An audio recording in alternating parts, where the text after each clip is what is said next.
이 화학적 작용을 줄여주면은 통증이 완화가 되고, 어차피 시간이 지나면은 이 염증 물질은 다 자기 역할을 다 하고 사라지게 될 거고, 찢어진 거는 자연스럽게 아물게 될 겁니다.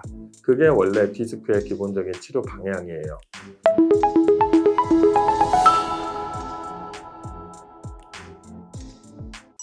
예, 안녕하세요. 강북연세병원 최일원입니다. 정형외과 전문의로서 척추 파트 진료를 보고 있는데요. 여러 가지 환자분들이 저한테 궁금하신 것도 많고, 이렇게 저한테 직접 물어보시는 분들도 많으셔가지고 그것 때문에 이런 영상도 찍게 됐습니다. 오늘은 일단 추간판 탈출증입니다. 이 구조물을 일단 생각을 해봐야 돼요. 이 구조물에 이 뼈와 뼈 사이를 이어주는 이 디스크라고 하는 완충체, 탱탱볼, 이 탱탱볼이 문제가 생기는 거예요. 이게 구조물 자체가 아까 말씀드렸다시피 이렇게 강한 막 속에 안에 젤리가 들어가 있는 탱탱볼 같은 구조물인데, 이게 오랫동안 쓰면은 이 젤리에서 수분이 빠져나갑니다. 그러면서 MRI를 찍어보면은 이게 약간 시커멓게 슬금슬금 변해가는데, 이게 변해가면은 이 겉에 쌓여있는 막도 굉장히 약해지고, 그 다음에 안에 있는 젤리도 푸석푸석해지게 돼요. 그러다가 어떤 충격이 갔다. 예를 들어서 20대 같은 경우에는 워낙 격한 운동을 하기 때문에 멀쩡한 디스크도 가끔 문제가 생깁니다. 이 막은 찢어질 수 있거든요. 이런 연세 드신 분들 피부가 가끔 칼로 베인 것도 아닌데 가끔 찢어지는 경우가 있거든요. 날씨 춥고 그러면.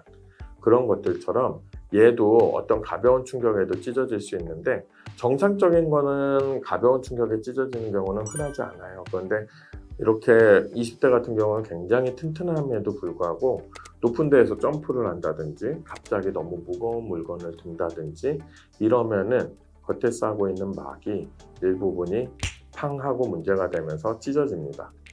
단순히 찢어지면은 이거는 제일 흔한 디스크예요. 찢어져 가지고 이게 허리 통증을 보통 많이 일으키고, 이게 신경 가까운 데서 찢어지면 이게 찢어지면서 나온 염증 물질이 그 통증을 유발시켜 가지고 다리를 저리게 하죠. 그런데 이게 가끔씩 이렇게 깊게 찢어지면 안에 있는 젤리가 그 틈을 타고 치약을 짜듯이 이런 식으로 이렇게 볼록하니 튀어나옵니다. 그러면은 단순히 화학적 작용, 그런 염증 물질 때문에 통증이 생기는 거에 추가로 이런 매스 이펙트, 물리적으로 덩어리가 누르기까지 시작하면은 이건 굉장히 견디기 힘든 통증을 유발을 할 수 있죠. 그래가지고 디스크라는 거는 보통은 슬금슬금 안 좋아지던 디스크가 어떤 계기로 푹 하고 망가져가지고 생기는 게 디스크고, 하필이면 바로 옆에 지나가는 신경하고 바로 붙어 있기 때문에 이 신경을 자극하면서 문제가 생겨요. 대부분 이게 찢어지는 경우에는 염증 물질만 나오니까 이 염증 물질만 잘 제어해주면 돼요. 이 화학적 작용을 줄여주면은 통증이 완화가 되고, 어차피 시간이 지나면은 이 염증 물질은 다 자기 역할을 다 하고 사라지게 될 거고, 찢어진 거는 자연스럽게 아물게 될 겁니다. 그게 원래 디스크의 기본적인 치료 방향이에요. 그래서 염증 작용을 줄이기 위해서 우리가 항상 가장 많이 처방을 받는 게 소염 진통제죠.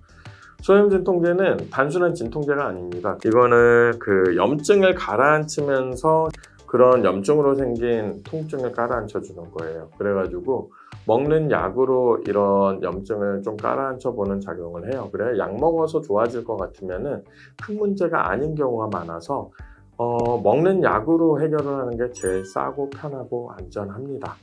그래서 약을 드리는 거고, 약은 조금 드셔가지고 괜찮으면은 또 당분간은 문제 없겠구나 생각을 하셔도 되니까, 제일 첫 번째는 약을 쓰는 거고, 두 번째는 염증 물질이 나온다고 그랬잖아요. 그 염증 물질을 극적으로 줄여주는 약물들이 있어요. 대표적인 게 스테로이드라는 약물입니다. 그래가지고 이런 약물을 이 문제가 생긴 부위에 직접적으로 바늘로 뿌려주는 방법이 있죠. 이걸 보고 신경 차단술, 우리가 흔히 얘기하는 신경 주사라고 하는 겁니다. 그래가지고 이런 걸 뿌려주면 염증 작용이 확 가라앉으면서 통증이 확 좋아지는 경우가 생겨요. 그러면은 이게 다시 염증 물질이 활성화가 되지 않으면 큰 문제는 없겠구나 하는 거고, 이게 다시 반복적으로 문제가 생기면 그때는 문제가 꽤 있겠구나 하게 판단을 내리게 되는 겁니다. 그거 외에 이제 그 다음에 이제 보통 해보는 게 뭐 신경성형술 같은 시술도 요즘에 많이 하죠. 신경성형술은 비슷한 과정이에요. 꼬리뼈에서 와이어 같은 걸 넣어가지고 이 와이어로 염증물질, 문제가 생긴 부위를 슬금슬금 박리를 합니다. 신경하고 박리를 해서 그 부위를 깔끔하게 이렇게 완전히 물로 씻어내버려요. 씻어내버리고 그 신경을 이렇게 프리하게 만들어준 다음에 거기에다가 염증을 확 가라앉혀주는 약물을 넣어놓고 나오는 거예요. 그러다 보니까 주사에 비해서는 효과는 훨씬 강하죠. 훨씬 강한데 사실 이런 시술이 이런 튀어나온 거나 이런 것들을 없애주진 못해요. 없애주진 못하고 우리가 기대하는 거는 원래 디스크 수술의 95%는 수술하지 않는다는 말은 알고 계실 겁니다.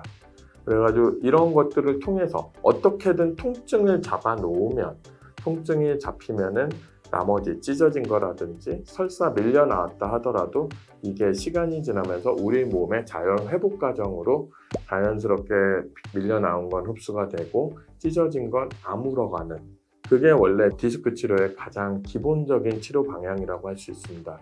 그렇지만 척추는 손을 안 대는 게 원칙인데 이거를 제발 본인이 혼자 판단하지 마세요. 같이 판단해야 됩니다.